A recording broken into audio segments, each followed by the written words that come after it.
ரொம்ப நாளாக இல்லாமல் இன்னைக்கு மட்டும் ஏன் கல்யாணத்துக்கு ஓகே பண்ணிட்டேன்? வேற ஒன்றும் இல்லை, எங்கள் அப்பா ஆக்கி போட்ட சமையல் எல்லாமே சாப்பிட்டு சாப்பிட்டு புளிச்சு போச்சு. புதுசாக வந்து புதுசாக ஆக்கி போடுவாங்கல்ல, அது எப்படி இருக்கான்னு பார்க்குற ஒரு நப்ப ஆசை தான், வேற ஒன்றும் இல்லை.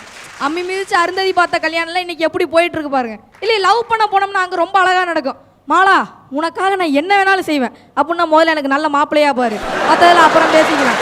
அப்போ நான் பண்ண லவ் காத்தோட போச்சு, ஓடிப்போ. லவ் பண்ணும்போது ஏன்னா தேர்ந்தெடுத்து பண்ணணும். இது சாமியாரை கல்யாணம் பண்ணிட்டு ரொம்ப சந்தோஷப்பட்டாங்க ஒரு அக்கா. ஏன்டி நான் சாமியாரை கல்யாணம் பண்ணிட்டு ரொம்ப சந்தோஷமா இருக்கேன். ஏன் இப்படி சொல்கிறேன்? எல்லா சாமியார் வாயிலேருந்து லிங்கம் எடுப்பாங்க, என் புருஷன் மளிகை சாமானமாக எடுக்கிறாரு, ரொம்ப ரொம்ப சந்தோஷமா இருக்கு. இப்படிலாம் சாமியார் இருக்கிறத பார்த்து ரொம்ப ரொம்ப சந்தோஷப்படுறது நம்மளா தான் இருக்கணும். இந்த மேக்கப் மேலே கல்யாணம் பண்ணது தப்பாக போச்சு. ஏன் என்னாச்சு? நைட் ஆனால் டச்சப் மட்டும் பண்ணிட்டு கம்முன்னு போயிடுறாரு. நான் என்ன பண்ணுறது? என் பொண்டாட்டி கையும் காலையும் வாங்கி வச்சுட்டு சும்மாவே இருக்க மாட்டான். ரொம்ப கொடுத்து வச்சவன்டா நீ, கம்முன்றாடே. கையை வச்சு குத்திட்டு இருக்கா, காலை வச்சு எத்திட்டு இருக்கா, வாயில் ஏதாவது திட்டிகிட்டே இருக்கிறாடா, அதை தாண்டா அப்படி சொன்னேன். ஏன்னா தவறாக புரிஞ்சுக்கல சில விஷயங்கள்லாம். டாக்டர்கிட்ட போனோம்னு வச்சுக்கோங்களேன், டாக்டர் உங்கள் ஹாஸ்பிட்டலுக்கு வந்து நான் 1 வாரம் ஆச்சு, இன்னும் ஏன் எனக்கு ட்ரீட்மெண்ட் எடுக்காமல் இருக்கிறீங்க? இல்லைப்பா நீ சொத்தை வித்த காசு இன்னும் உன் கைக்கு வரலன்னு கேள்விப்பட்டேன். கைக்கு வந்தோடனே அப்புறம் ஆரம்பிச்சுக்கலாம் ஆப்ரேஷன். அதுக்குள்ளே என்ன அவசரம்?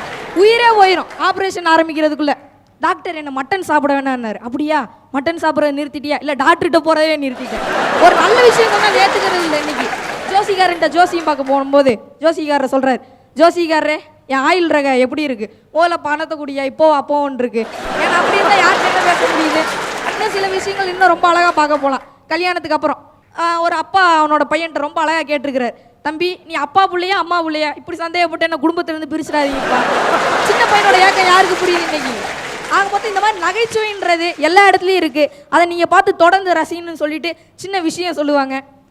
சாதாரணமாக கீழே கிடக்கும் காகிதம் தான், ஆனால் அதற்கு செய்யக்கூடிய வேலைப்பாடுகள் எல்லாம் செய்து வானில் பறக்கவிட்டால் உலகமே உயர்ந்து பார்க்கும் அளவிற்கு காற்றாடியாக உங்களுக்கு கண்ணில் புலப்படலாம். அதுபோல் நம்ம சாதாரண மனிதர்களாக இருந்தாலும் இந்த அசத்த போதியாருன்ற ஒரு நல்ல மேடை கிடைத்ததுனால இன்னைக்கு உலகமே நம்ம திரும்பி பார்க்கனா அதுக்கு காரணம் அசத்த போதியார் நிகழ்ச்சியும் அசத்த போதியார் இயக்குனரும் சன் டிவியும் தான் என்று சொல்லி பேச வாய்ப்பளித்த அனைத்து நல்லுள்ளங்களுக்கும் நன்றி பாராட்டி விடைபெறுகிறேன். நன்றி நன்றி நன்றி.